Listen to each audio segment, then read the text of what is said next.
So, this is where it all comes to the end. For 4 months, drivers have been fighting for one of the most prestigious titles of B-Spec racing, the race Porsche Cup.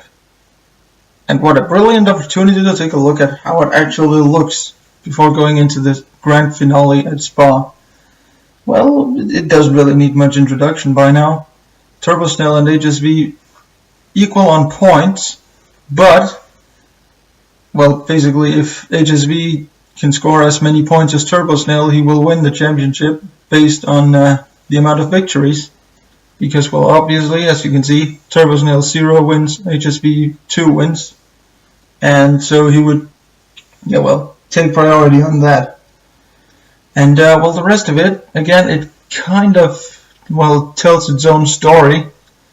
Although we do have a 3-way battle for P14 that needs to be decided as well. Everyone on 68 points, and we've got quite a few drivers following very close behind that. So there's definitely something to look out for in this race.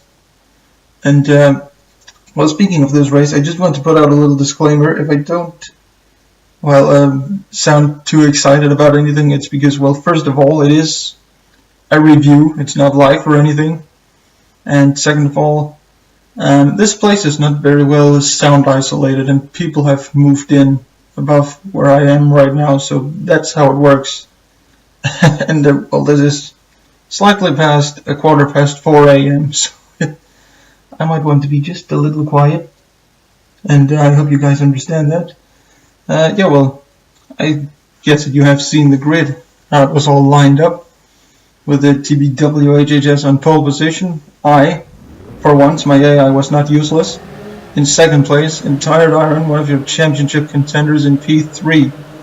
Let's see how things go at the start. It's going to be a crowded start down to the first corner. It's going to be a very crowded run. 30 cars on the track.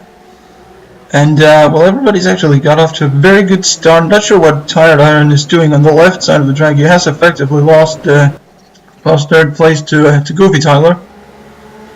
Yeah, I'm not sure in which world that would make sense, because normally you would want to defend the inside line, and now he's actually about to lose P4 as well.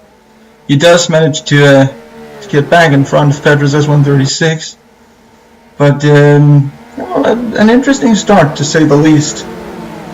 With you saw it there, with the Tired Iron getting back ahead of Petrus S136. So yeah, you can imagine not the best of starts, and this is only going to get much worse.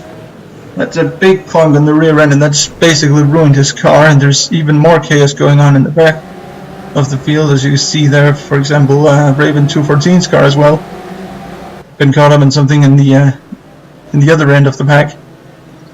Yeah, it was never really going to go well when we consider that we're 30 cars on track. I mean, the game can handle 60 plus cars on this track, but the results, and it's not like the AI in this is completely like it always is. It has been slightly modified to be more aggressive, so it's a recipe for disaster, and that was just what was intended, to create some very spectacular racing. Unfortunately, that might have effectively screwed Tired Iron over. So, that's going to take at least one extra pit stop. Although there is the odd chance of him catching back up in the event of a safety car before the first pit stops. That, in turn, might just give him the upper hand. Because of how things work, and, during the safety car, everyone obviously have to slow down, and he can catch up.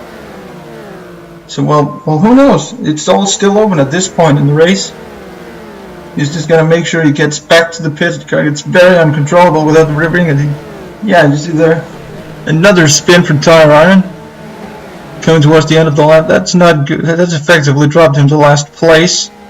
Basically at this point, the race was already under its first full course caution due to the various accidents that's happened over the first lap. And, the race was going to be more of it was going to be quite a few full course cautions in this one. It was going to be like full course for 10 minutes and then a 1 lap race and then another full course cautions. It was basically 1 lap sprint races we were doing. And the rest was just about when do you come into the pits. Because obviously the earlier you come into the pits, obviously, well, you would be ahead to take everyone else when they come in. So, well, that was the kind of, here's the other reason for it all. There was a slight bit of chaos in the pit lane. And I'm not sure why Ninners decided to park there, but sure. As my AI has a little spin coming towards the end of, it was at the end of lap 2 that the first caution came out. And this is another of the contributing factors to set full course caution. That is Quiet Girl, who is, that's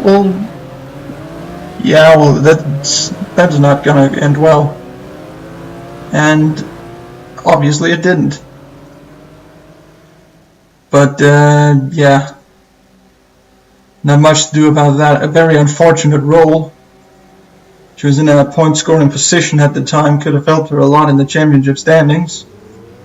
And as we come towards the restart, TBWHHS decides he wants to stay with the pace car. So go into the pits for his first pit stop. And we are, I don't know, about 10-15-ish minutes, somewhere in that gap, into the race. And you might notice that this is looking like it's a small field, and that's because we had a back marker, coincidentally, that would be tire iron, sort of splitting the field in two. Because, well, the AI cannot even intelligence at points. When a slower driver just goes slow in a caution period, well, they don't overtake, they stay behind and hope for the best. And there's really no way I can fix that. But, here we see the start of the second group, so to say. Scartha managed to get ahead just a few corners earlier. Nobody else did. But, things were going a little wrong at this point. But, at least we haven't had some tandem spinning going on yet. That's usually a trademark of this series. So, well, that's a first. And that was a little too early. Well, there we have it. This is the Race Porsche Cup. Because we have now had tandem spinning and crashing and, well, where else than at Radillon or Rouge could you find a place to do that? This is possibly the best place to do it in the whole world. And, that may have slightly triggered the second full course caution.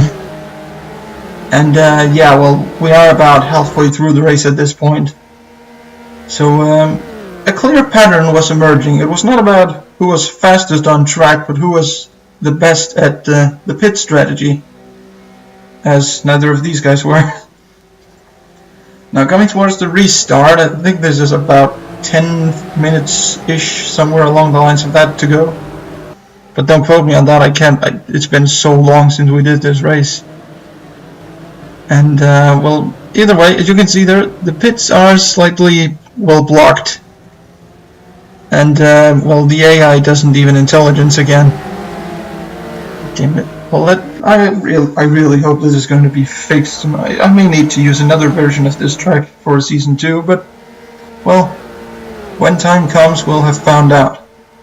That's really all I can say at this point, because, well, Season 2 is, I don't know, hopefully within a month of starting. But, let's wait and see. Now, the AI has acted very odd throughout this entire race, and this is the final lap. The time has basically run out, and PK Glover, who is actually leading the race at this point, does the great AI thingy of going to the pits on the very final lap. As we see, there's been a bit of chaos in the final corner. And, I